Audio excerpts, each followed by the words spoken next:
What's going on, everyone? It's Sheena, aka Sheenapreneur, your favorite veteran. So some of us know that government contracting can be a huge challenge, especially when you're first getting started and you ask, hey, how do I get started? What industry should I go into? What's the easiest contracts to get started? And boy, I know that's a challenge. It's a challenge for me to answer because sometimes I feel like we all want the easy way out, but it's not always easy. Business is not easy, but you can find contracts that are a little easier than some others. So today I want to share 20 contracts that might be a little easier for beginners. So let's get into it. So number one of the easiest contracts for beginners to get into, because I think that most people pretty much have absolutely been exposed to office supplies. And so office supplies is the first one because I feel like you can find them very easily. It's easy to understand. And then you can also just choose a specific office supply if you want. Like if you just want to sell pens, if you just want to sell paper, then it might be a little easy for you to go into office supplies because most people have had experience with office supplies. So that's the number one thing. That's a little bit easier when it comes to getting into government contracting. So of course you can get into office supplies, whether it's on the federal level, the local level, or the corporate level. You can also provide it as a subcontractor, as a prime contractor. So it's very, very versatile, right? So the number two thing is janitorial services. It's not easy, but I would say with janitorial services, it's pretty simple because at the end of the day, you're mostly scrubbing toilets, you're mopping, you're cleaning, and most people have cleaned at least one thing in their entire life. So it's not easy in the sense of like anyone can do it or anyone should do it. It's more like it's simple to understand. The concept is simple to understand once you understand what the client wants. If the client wants day porter services, which means they're going to be there from 9 to 5. If they want a one time a week clean, if they want night cleaning where it's cleaning every night after everyone's gone, and the faster you do it, the faster you're out of there. Or it could be like overnight cleaning or overnight porter services where the person stays there overnight and just kind of like a monitor type of thing, and they just clean and dust or whatever the entire night. So janitorial can be a little complex, but it's one of the easier when it comes to, hey, I've cleaned. And a lot of people tell me when I do consultations that they had a janitorial service or their parents did janitorial or something like that, like they had a company. And so it's very, very familiar to them, or they remember cleaning with a family member. And so they understand like going into large buildings and like wiping desks down and that kind of thing. So it could seem like a good alternative to go into over some other industry where you have to kind of learn it. So janitorial is number two. So the number three thing is going to be landscaping. Landscaping is not easy by any means, but the good thing about landscaping is you can do it as a self-employed person. I like landscaping personally. Usually when we see contracts for landscaping, they're pretty low in the dollar amount.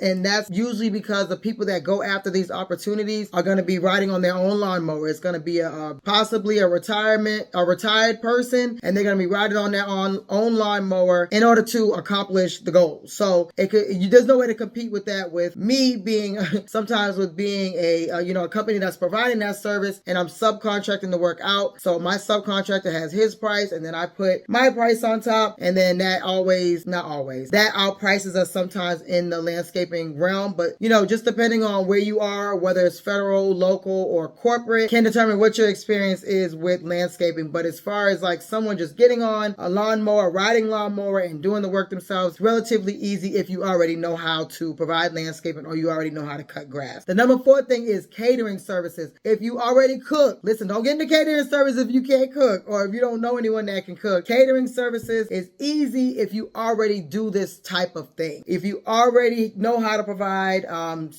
catering services for other companies, or you do it for friends and family, and you always a person that cooks for Thanksgiving or other holidays with your family, then catering can be easy for you, or something that you could think, hey, I know how to cook. I have cooked large scale meals. This makes sense because not every catering service is going to be huge or massive for like the army birthday or something like that. It could be something where they just need food for 20 people, food for 50 people, just depending on what the occasion is. And that can also be at the federal, local, corporate side. And so what I like about those is when it comes to schools, some schools like charter schools and stuff like that, they don't necessarily have a specific type of food program. So they cater the service out to companies to cook for the students every day. And then when it comes to like corporate event, think about if you work in the corporate world or you ever worked in the corporate world and you've been to parties, a lot of times they cater those services as well. Whether it's, it's in the company, whether they come to you, if you have a restaurant or something like that, you can always offer like catering, even if you have a restaurant, as like a side service with your restaurant, or you can bring the restaurant to the people. So catering is the number 4 thing. The number 5 thing is copying and printing services. So this might be new to a lot of people, but copying and printing is a real contract that I've seen mostly on the local side. Now, of course, it can be on all sides, but on the local side, a lot of times it's going to be with schools where they need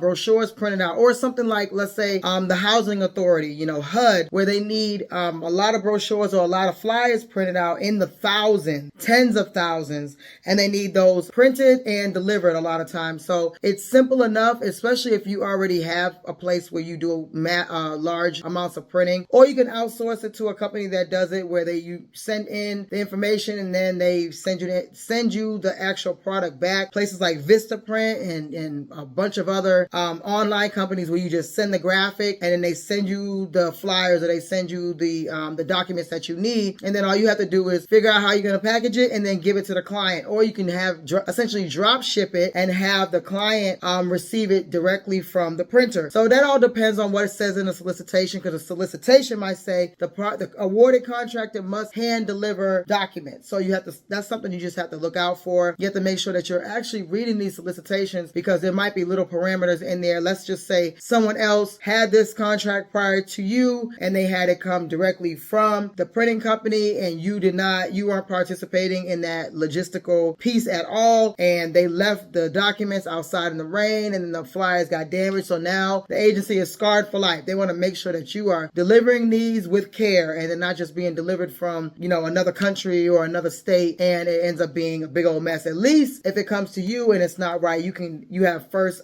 eyes on it to make sure that it's exactly what the agency wants, because you don't want the agency to be the first person to lay eyes on this product that you're essentially delivering to them. You want to make sure that the product is right before it gets to the agency, whatever it is. So that's the number 5 thing. So the number 6 thing is IT support and help desk services. Now, I know people are going to be like, Sheena, that is not easy. But it is easy if you are already in the industry. If you already provide help desk services, let's say you are a remote employee right now and you work for a company, you understand all the language, you understand exactly all the systems, you can actually do this. You can basically do the same thing that you're doing for your job and do it for yourself. Now, there may be, depending on what company you work for, there may be a non-disclosure agreement, NDA, or a non-compete or something like that. Let's just say that the company you work for also competes for government contracts. They may have something in the documentation that you sign with them that you cannot go after government contracts either. So make sure you read your contracts with jobs, or if you're just like you don't have a job and you want to go after IT services because you understand the language and you know how to do it, then you definitely should go after certain things that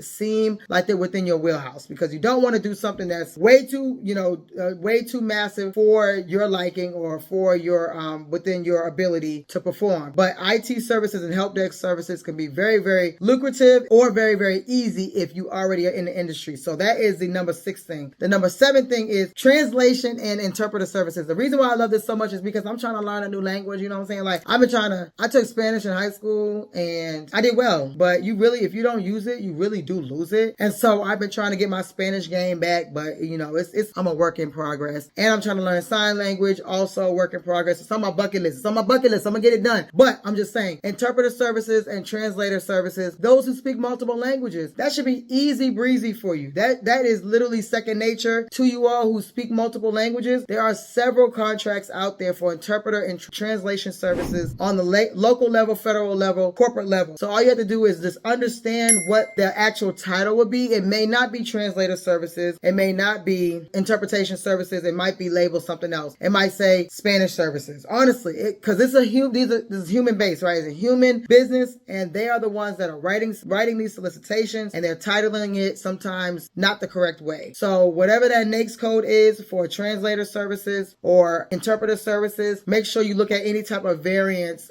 to any type of language type of services that you can offer. So I envy y'all that can speak multiple languages, because I'm not there yet. But that's easy. There should be no issue when it comes to those, except for how much time you have to put into translating. One of my students actually found one for translator services, and she said that she would have to be on the phone for 5 hours a day, and she wasn't willing to do that. So I understand, like, there might be some things where for that particular contract, contract, it requires a lot of your time. You may have to physically go somewhere and provide the service, and you may not be willing to do that, just depending on what state or whatever the case may be. So I totally get that, but you just want to make sure that it's, don't make it too hard, because sometimes it can be super easy and we like to make things hard, and all you have to do is translate some documents. So you never really know.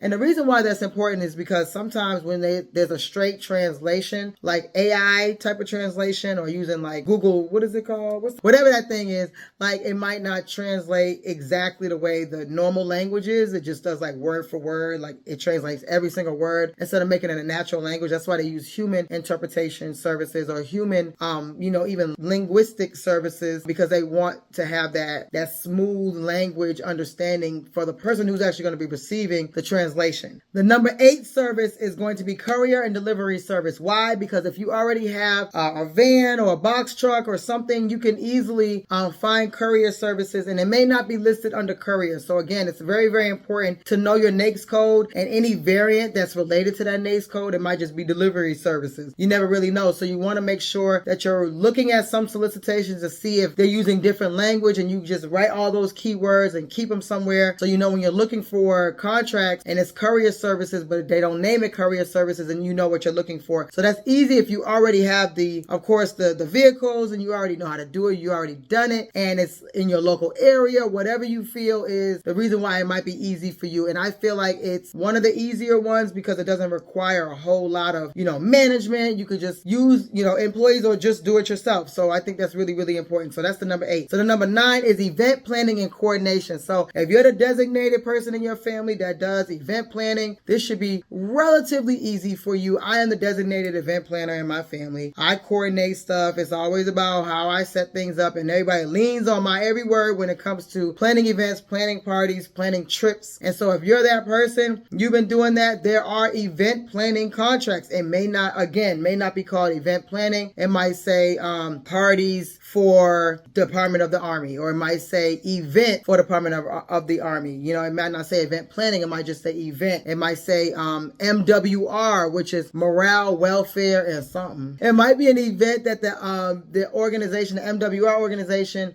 is putting together, and they might need someone to coordinate all the little intricate details when it comes to that specific event within the MWR for that specific agency. So it's really, really important to kind of understand that language as well when you look at a solicitation that is related to event planning. So always, follow those NAICS codes and any PSC codes, NIGP codes, to see if there's like a different verbiage that they're using for event planning. So that's the number 9. Number 10 is vehicle maintenance and repair. Why would that be easy? If you're a mechanic and you do this in real life, then that should be relatively simple to find contracts for that. So use what you already know in order to get these contracts.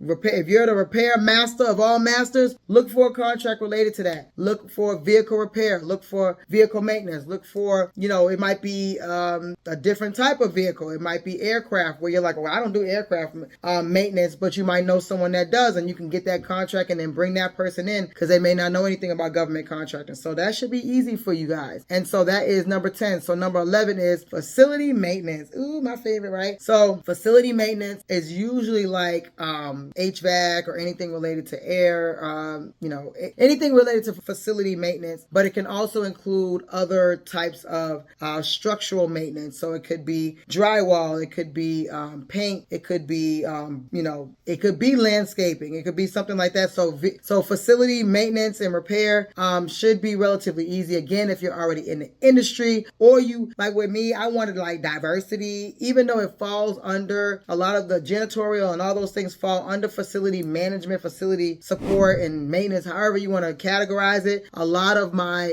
contracts kind of fall under the umbrella, but they also individual as well. So, it kind of keeps me diverse, and I'm not saying that you need to just do a whole bunch of services, because I do not recommend that. But I have most of my contractors, they do multiple things, because that's just, they're in like the construction world. And so they can do a lot of repair, because maintenance is repair. It's not, new build or anything like that. So it should be relatively relatively easy if you're, sticking with the same type of services to this agency. So that is the number 11. So the number 12 for all my northerners, you know what I'm saying? Like snow removal. Now, snow removal, I'm going to say in the grand scheme of things is easy, but it's not easy when you don't know anything about snow. Like if you live in California and you've never seen snow and then you're getting a contract in Alaska for a snow plow, then just have an understanding of what that solicitation is asking for. Are they saying, you can only get paid a certain amount for every single snow plow? But what if it's like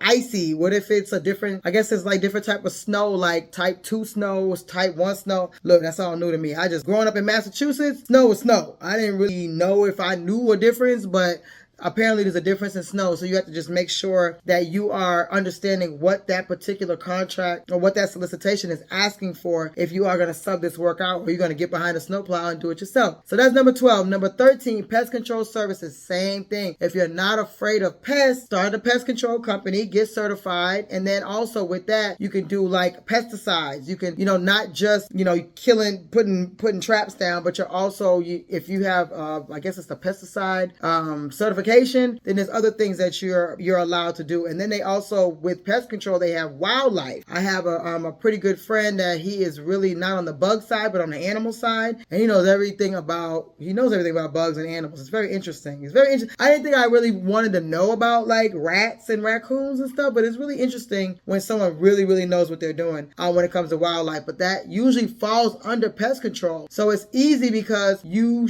are already in the industry, right? So you could just get a government contract for that. Number 14 would be graphic design services. Yes, there are graphic design services. When it comes to like the military, they have murals painted and they have paintings painted. They have pictures. They have, digital print. They have all these things that they actually do need. Logos, whether it's like a design logo or even like slogans. They look for those things constantly. A lot of agencies do, or they might just need one for an event. And so, you design a graphic and you already do this, then you can absolutely find this to be a very easy industry within government contracting. So number 15 is marketing and public relations. Again, if you're in the industry, should be easy. Marketing is becoming very, very large in the government contracting space. I'm starting to see a lot of marketing contracts because there's a lot of narratives that need to be adjusted. And then on top of that, this is 2024, so there's an election coming up. So this will be a great time if you're in marketing or public relations to try to jump on some of these contracts that are going to be related to,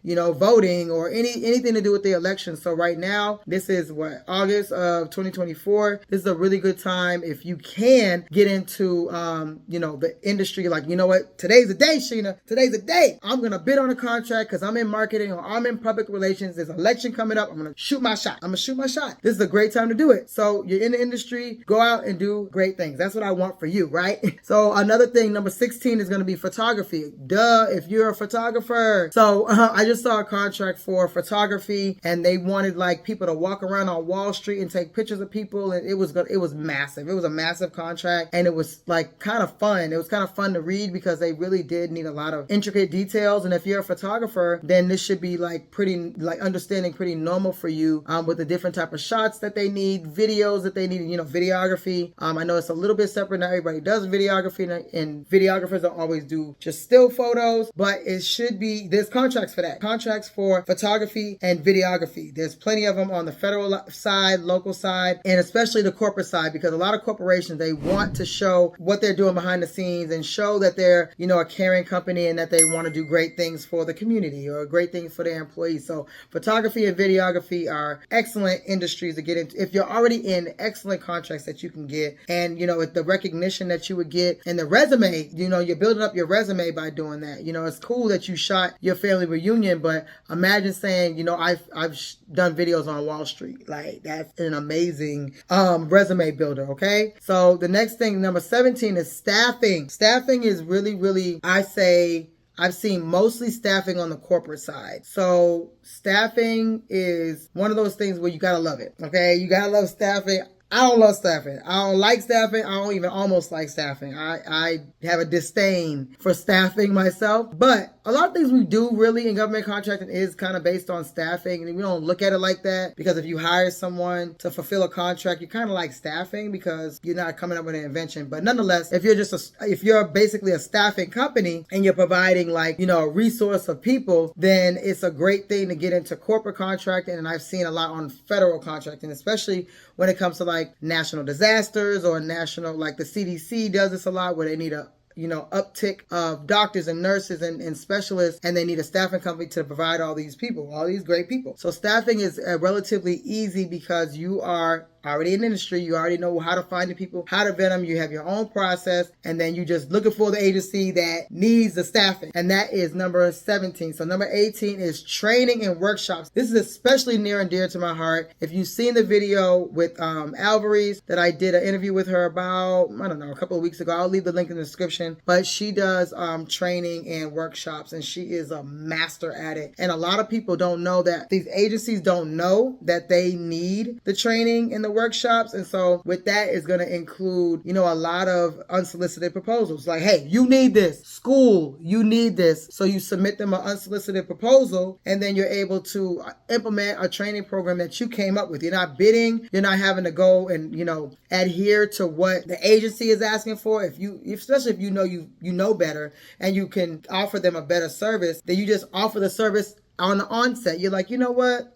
My kids go to such and such school, so I'm going to offer them an unsolicited proposal and say, look, my kids, either I went to this school, my kids go to the school currently, or they used to go to this school, and you're familiar, then you can give them an unsolicited proposal and say, I think you guys need to implement this program. It would be really good for you all. So, but there's also corporations that are looking for training programs. They want to build the culture. They want the culture to be good and lovely and friendly. And so they look for these trainings to send their people to, because they're not doing it internally. And that could be a really, really good price point for you, because you're kind of setting your own price. Name your own price tool. You're doing a name your own price tool when it comes to, the unsolicited proposals and doing those educational packages and training. So that is the number 18. So the number 19 thing is furniture supply and installation and moving. So you got a moving company, like the government does moving services. On the federal side, anyone who's been in the military, you know that you can have a company, the government will pay for a company to come out and move your stuff to your next duty station. So that is like, it's kind of weird, because I think everyone in the military has had something stolen. If you had something, like, just share if you've had anything.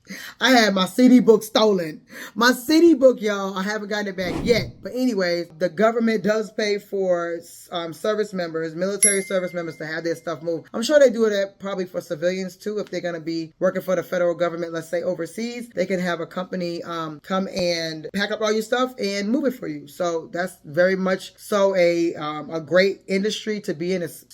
I would say it's pretty easy, low barrier to entry. You just need a truck and a dream usually, and some people. So it's a really, really good thing. Now I'm going to add, like, with the moving, but this is also with transportation. Personally, I had my car moved from Texas to Massachusetts. And so, a regular company drove my car up to Massachusetts way back when I, early in my military years. And that was a government contract. Of course, unbeknownst to me, it was a government contract, and the guy just communicated with me. He was driving through a snowstorm and everything to get my Dodge Neon up to me. Okay, so that's like a moving / transportation contract as well. So if you have like some kind of hauler where you can haul vehicles, I've seen. I am a recipient of that contract as a client. So that's something that is, something to think about. So that's 19. So the number 20 thing is security services. I've talked about this maybe a couple of times on my channel, but security services is needed everywhere. Federal, local, corporate. And so I see them pretty often. I actually saw a security contract. So let me tell y'all a little story time real quick. So this young lady reached out to me. I met her in person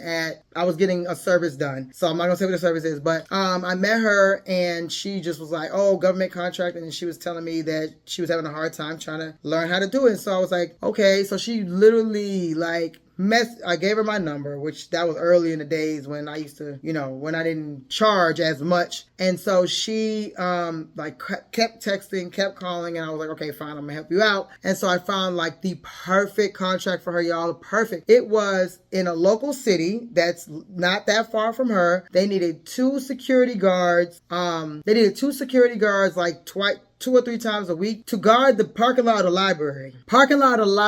Unarmed. So you didn't have to worry about them having guns or nothing. And she disappeared off the face of the earth. I'm like, hey, I called or I emailed the agency to ask because it was something that was unclear. And I asked, hey, blah, blah, blah. The agency responded back right away. I told her, these are the parameters. This is all you need to do. Here's the documentation. Sis disappeared. She disappeared. Still don't know if she alive to this day. And so I'm like, okay. But it was a great contract, and so it just helped me like kind of look and say, wow, it doesn't have to be armed security that's guarding the gate, the gate on post on base, but it could be something easy like guarding the library. This is a local contract. This wasn't even federal. So you can, if you have a security business, that's pretty easy, especially if they're unarmed, like top flight security, like Day, they can, easily just wear whatever uniform and make sure that nothing funny has happened at the library. So, that's to me, a very easy one. I should have just went ahead and bid on it and then figured out what I was going to do. But I was like, no, I'm going to stay in my lane and not go after something that I don't really fully understand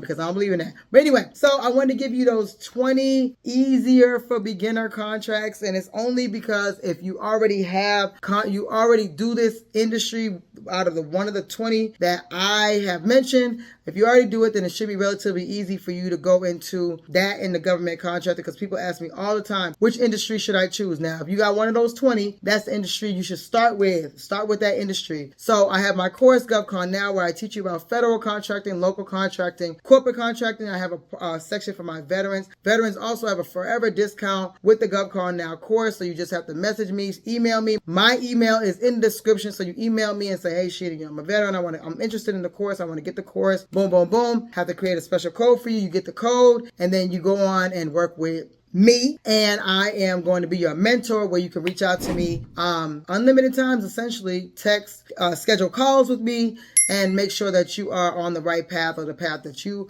want to get to for your government contracting journey. So until next time, it's your favorite veteran.